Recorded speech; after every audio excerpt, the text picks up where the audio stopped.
25 families. Actually, 30. Kung inamang pamilya tayo, pag sa pamilya, yung mag-asawa, kasama mga anak, hindi po natin ibibigay sa bata. Wala po ditong representative. Amen? Huwag po kayo magtatampo sa akin. Yung anak ko nandun, hindi ho. Bawal. Kasi baka masayang yung bigas. Kanina, in-inspection ko ang bigas, nakita ko, hindi doble ang plastic. Dinoble pa namin na atisita ni Richard na asawa yung bigas.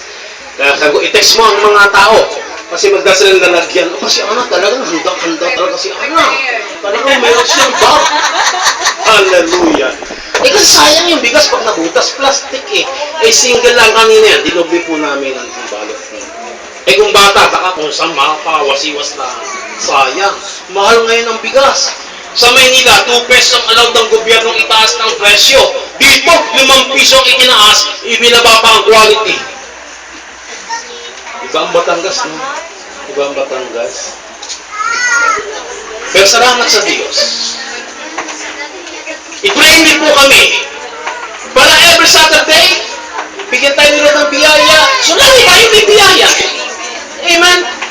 Hindi natin ipagdadamo. Tanda niya, hindi lang po kayo pinupunta namin. May mga pinupuntahan pa po kami. May pinupuntahan. Pero gusto ko pong kahit pa paano ay may laging blessing si Lord sa atin. Pangalawa, parang may maingay na.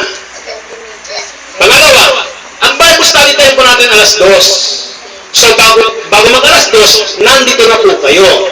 Yung pong inyong mga anak, mga magulang, yung pong inyong mga anak, sasabihan niyo po ang inyong mga anak na kabataan na nandito ng bago mag alas 2.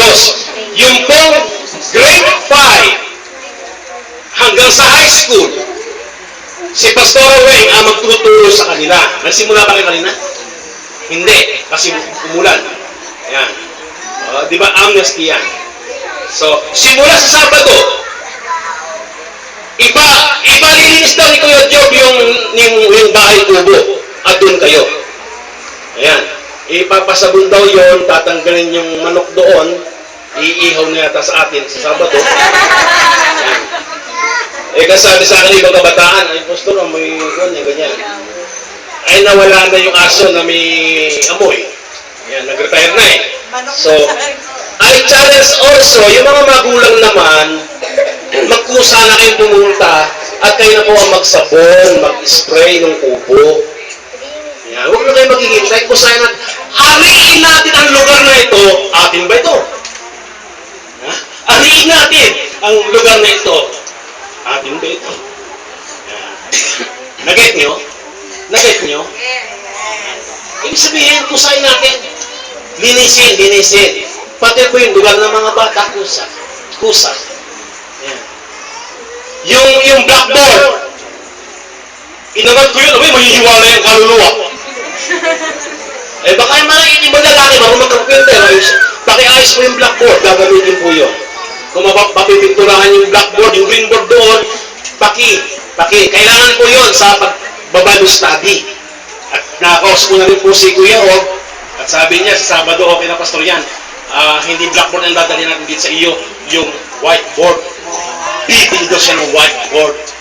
Palakpan natin! Si Kuya Og, hallelujah! Hallelujah! Parang meron tayo, suga, yan. Mabuti yung may chok-tok tayo eh, kumbaga. Amen! Kaya yung mga magulang, yung mga bata po naman na grade 4, pababa. Grade 4, pababa. Si Sister Ayan, pansamantala, ang siyang hahawak niyan. Amen? Balik tayo dun sa grade 5, pataas, after Bible school, Bible study, kayo po, kayo po ay kasama na sa worship. Ang babalik naman, para ihanda naman ni Richelle, ay yung mga batang grade 4 down sa oras ng worship. Pero si Richelle, ang anak mo, Levi, dapat nasaan siya? Dapat umaattend ng Bible study ng kabataan. Gusto ho natin na kayo po ay marunong, matibay sa kaalaman ng salita ng Diyos. Talagang tagapagturo ng salita ng Diyos. So sa worship, yung mga kabataan, nandito po sa unahan. Ang mga magulang nandyan.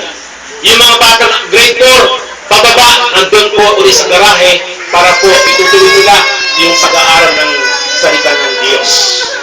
Maliwanag po ba yun? Lahat po tayo yan, lahat po tayo. Pangatlo at panghuli sa aking announcement. Hello!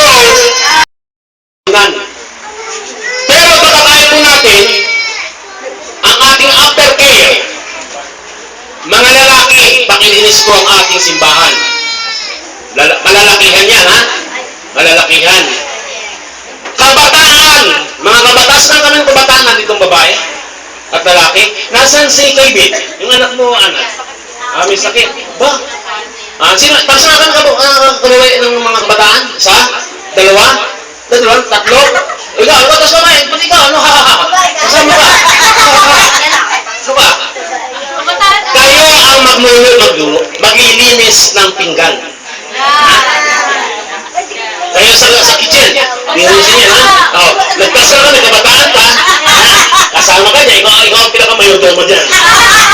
Tingnan mo kung tama, linis. Linis talaga, ha? Linis talaga. Kusain natin yan. Gusto ko lang ibigay sa inyo yung mga natin, para lahat tayo masaya. Amen? And, yung pong ating pinakainan, huwag nyo itatapon kung saan. May basurahan po. May basurahan. Hanapin nyo po ang basurahan, ilagay ninyo, hello, yung pong naandong, ano ba tawag yan, tabayan, hindi po basurahan yun. Ay, nakakita ko yung ibang bata na nagtatapon ng balag-balag ng candy, plastic doon sa tabayan. Ales, ikot. Kung hindi mauubos, iuwi sa bahay, ha? Kung hindi mauubos, iuwi sa bahay. At sayang. Okay. Baba. Akin na. Wala ka sa doon. Kain na kayo. Dito na, Ayen. Ayen, Ayen, sa doon ka na. Ikot na doon. Dalawa kayo. Ate Ana, dalawa kanila. Are pa. Aileen. Lakad. Sige. Forward. Tingnan mo, baka merong Dalawa. Check mo lang. Baka merong magkuha pa ulit ay nakakuha na. Nakamulit. Baka umulit hindi balik kung na ano na. Baka malaglag dyan, oh.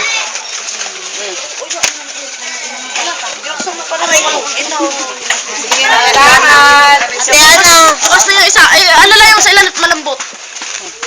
Si Giselle. Oh, ikaw. Kuha ka na. Bigyan mo na rin anak mo, guys. Ano anak mo? Sige na. Mamay wala. Hawakan mo. Ayaw mong kainin, itabi mo. Bilis. Hawakan mo at mamaya bigyan mo sa mami mo kung ayaw mo kainin. Lakad na doon. Oh, upo ka lang doon. Oh, okay, wala na. So, yung